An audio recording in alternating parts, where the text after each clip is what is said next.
As you know, as you've seen on the screen, imposter syndrome is the topic for today. I want to talk to you guys about off the dome as well. Why did I say off the dome? But imposter syndrome is something I've dealt with a lot. I've seen a lot of feelings of self-doubt and fraud and all that sort of stuff. So not that I've ever been a fraud, which is the funniest part of those feelings. But yeah, we're talking about imposter syndrome today. So welcome to the woods. Pause for intro.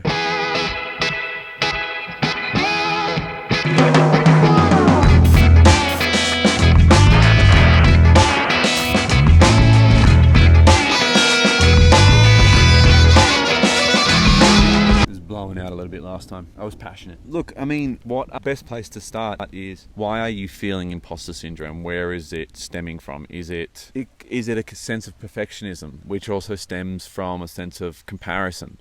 Perfectionism can't exist without comparison. Are you sort of actively comparing yourself to artists who are at the same skill level as you? Because you could be comparing yourself. A lot of people compare themselves to artists that are way, way ahead of them.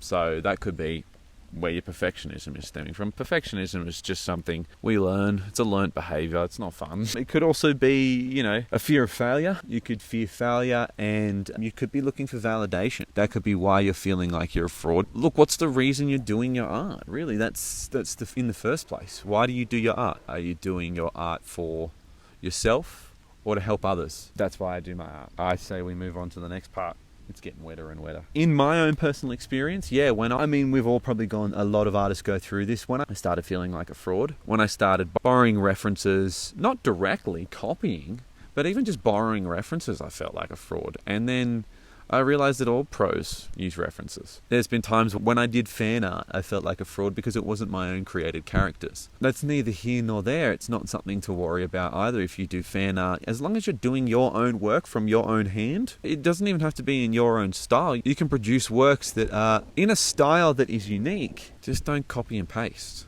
So simple. Or claim AI art as come from your hand. There is plenty of accomplished artists out there who still struggle with imposter syndrome. And that just means they haven't figured out where it comes from yet. Me, I know where it comes from. A sense of perfectionism, a sense of wanting to not make mistakes in my work. Your mistakes are your style, so court your mistakes. Don't fear failure. Don't fear mistakes. Court them. Tell them, come here. I want you because you create my style. And I would be remiss to do this video if not to do a quick part on some strategies. It's not something you can't get away from. It's not something you're born with. It's not something that will stick in your head. But if you are struggling seriously, let's talk about some strategies.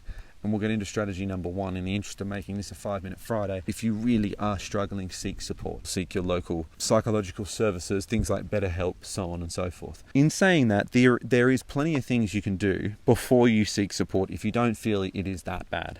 Let's start by reframing negative thoughts, as always. And this folds into one of the other dot points or topics in this. Face your imperfections and reframe your thoughts into a mindset of failure is not failure. It's learning. It's what you shouldn't do. Whoa. That's confirmation from the skies. Failure is learning. And if you learn from your mistakes by reframing, remember reframing, I'm going to keep saying that. Embrace that imperfection and embrace personal growth. If you can't love yourself, you can't love your work and what you do every single day. So of course, you are going to have trouble with imposter syndrome. Ladies and gentlemen, thank you for watching. This has been 5-Minute Fridays. My name is Jordan T. Mystic.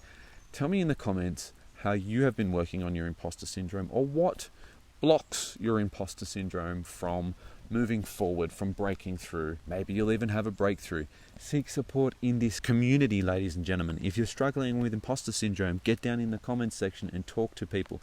Don't let those nasty people get to you. Talk to people who are also struggling with what you're struggling with. Let's do this. Thank you for coming with me to the woods here today. It is beautiful out here. It's rain. I'm a water child. It's wonderful. I feel so much better. Thank you for joining me. And as always, ladies and gentlemen, I've been your host, Jordan T. Mystic. Have a week, and I'll see you in the next one. I love you. And never forget, ladies and gentlemen, stay weird.